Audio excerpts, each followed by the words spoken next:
চটপটি খেতে তো আমরা সবাই অনেক বেশি পছন্দ করি, কিন্তু দোকানের মতো মজাদার চটপটি কেন জানি অনেক সময় বাসায় হতে চায় না। আর এই মজাদার চটপটি না হওয়ার পিছনে একটাই মাত্র কারণ, প্রত্যেকটা দোকানে হচ্ছে সিক্রেট একটা মশলা ইউজ করে, যে মশলাটা অনেকেই আমরা বানাতে পারি না, বা অনেকেই পারে। যারা পারে তারা তো পারেন, আর যারা পারেন না তাদের জন্য আমার আজকের এই ভিডিও। তো প্রথমেই হচ্ছে একটা সিক্রেট মশলা তৈরি করতে হবে। সিক্রেট মশলার জন্য যে ইনগ্রেডিয়েন্টসগুলো লাগবে সেটা আমি দুই ভাগে বলে দিব।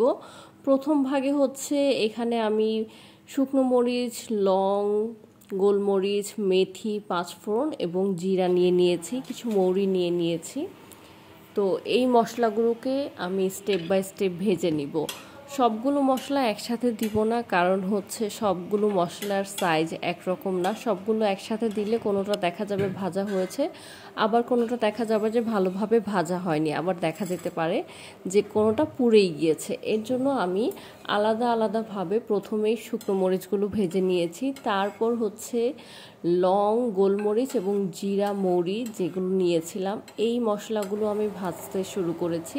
এবং ভাজা শেষ হয়ে গেলে একটা সুন্দর সাউন্ড আসবে, এরকম একটা সাউন্ড আসলে বুঝতে পারবেন যে আপনার মশলাগুলো ভাজা হয়ে গেছে। তারপর হচ্ছে আমি মেথিগুলোকে ভেজে নিয়েছি। এখন যে প্যাকেট পাঁচফোড়নগুলো আমরা কিনি সেটাতে অনেক সময় মেথির ফ্লেভারটাই আসে না, এর জন্য আমি আলাদাভাবে মেথিটা নিয়েছি, এতে করে মেথির একটা সুন্দর ঘ্রাণ আসে। আর তারপর মেথিটা 40-60% হয়ে যাওয়ার পরে আমি পাঁচফোড়নটা দিয়ে দিয়েছি। এটা ভালো করে নেড়েচেড়ে ভেজে আমাদের মশলা ভাজার পার্টটা কিন্তু শেষ করে ফেলছি। আর এই যে যখন নাকি একদম ভাজা হয়ে যাবে তখন কিন্তু এরকম একটা সাউন্ড আসবে, সাউন্ড শুনলেই বুঝতে পারবেন যে মশলাগুলো ভাজা হয়ে গেছে। চুলার আঁচ সবসময় মিডিয়াম রাখবেন, কারণ অল্প একটু বেশি হয়ে গেলে কিন্তু পুড়ে যাবে, পুড়ে গেলে মশলাটা আর ভালো লাগবে না, সুন্দর স্বাদ গন্ধ কোনোটাই আসবে না। এই যে আমার সুন্দরভাবে মশলা সবগুলো ভাজা হয়ে গেছে। এখানে আমি একটা ভুল করেছি, সেটা হচ্ছে মশলাগুলো ব্লেন্ডারে দেওয়ার সময় আমি মরিচগুলো একদম আনাম দিয়ে দিয়েছি। তো আপনারা যে কাজটা করবেন, মশলাগুলো ব্লেন্ডারে দেওয়ার আগে অবশ্যই শুকনো মরিচগুলো একটু হাতের টুকরো করে ভেঙে দিবেন, এতে করে ব্লেন্ড হতে সুবিধা হয়। আর আমি যখন দিয়েছি তখন মরিচগুলো ভাঙতে ভুলে গিয়েছিলাম, এর জন্য আমি যখন ব্লেন্ড করলাম তখন দেখলাম যে মরিচগুলো ঠিক আনাম রয়ে গেছে, মরিচগুলো কিন্তু একদম ব্লেন্ড হয়নি। তখন আমি আবার হাতে যখন ভেঙে দিয়েছি তখন সুন্দরভাবে ব্লেন্ড হয়েছিল।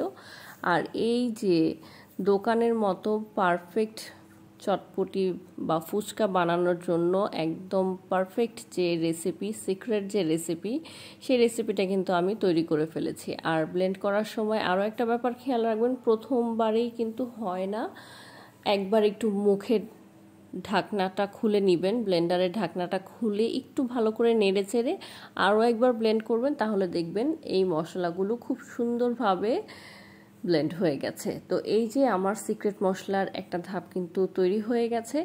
এটা আপনারা চটপটি বা ফুচকাতে ব্যবহার করতে পারেন। চটপটির যে টকটা বানিয়েছি আমি, সেটাও কিন্তু এই মশলা দিয়েই বানিয়েছি, সাথে লবণ এবং বিট লবণ ব্যবহার করেছি। হ্যাঁ, দ্বিতীয় ধাপটা হচ্ছে এই মশলার সাথে অবশ্যই আপনাকে লবণ এবং বিট লবণটা ইউজ করতে হবে। বিট লবণটা চটপটি এবং ফুচকার স্বাদটাকে আরও বহুগুণে বাড়িয়ে তোলে, এটা কোনোভাবেই স্কিপ করা যাবে না। আর যদি স্কিপ করেন তাহলে একদম দোকানের মতো সেই স্বাদটা কিন্তু আপনারা পাবেন না। তো এই তো আমার কিন্তু চটপটি বানানো হয়ে গেছে। তো আপনিও ঠিক একইভাবে এই সিক্রেট রেসিপিটা ফলো করে বাসায় সবাইকে চটপটি বানিয়ে একদম মুগ্ধ করে দিতে পারেন, সবাই চমকে যাবে, একদম দোকানের মতো টেস্ট হবে। আর আমি টকে তো প্রথমেই বলেছি এই মশলাটা ইউজ করেছি, তেঁতুলের টকের সাথে এই মশলা এবং বিট লবণ এবং লবণ, অল্প একটুখানি চিনি এবং শুকনো মরিচ দিয়েছি। তো এখন আমি নিয়ে নিচ্ছি টক, পরিমাণ মতো টক এবং হাফ চা চামচ সেই সিক্রেট মশলাটা। আর একদম খেতে কিন্তু ঠিক দোকানের মতোই হয়েছে, খুবই মজা হয়েছিল। এভাবে আপনারা ট্রাই করলে আপনাদের চটপটিও একদম দোকানের মতো পারফেক্ট হবে। আমি অ্যাড করেছি সালাদ এবং সিদ্ধ ডিমের একটা ঝুড়ি, যেটা না হলেই না। দেখতেও সুন্দর লাগছিল, খুব খেতেও বেশ মজা হয়েছিল। তো আজকের ভিডিওটা এই পর্যন্তই। সবাই ভালো থাকবেন, সুস্থ থাকবেন। আল্লাহ হাফিজ।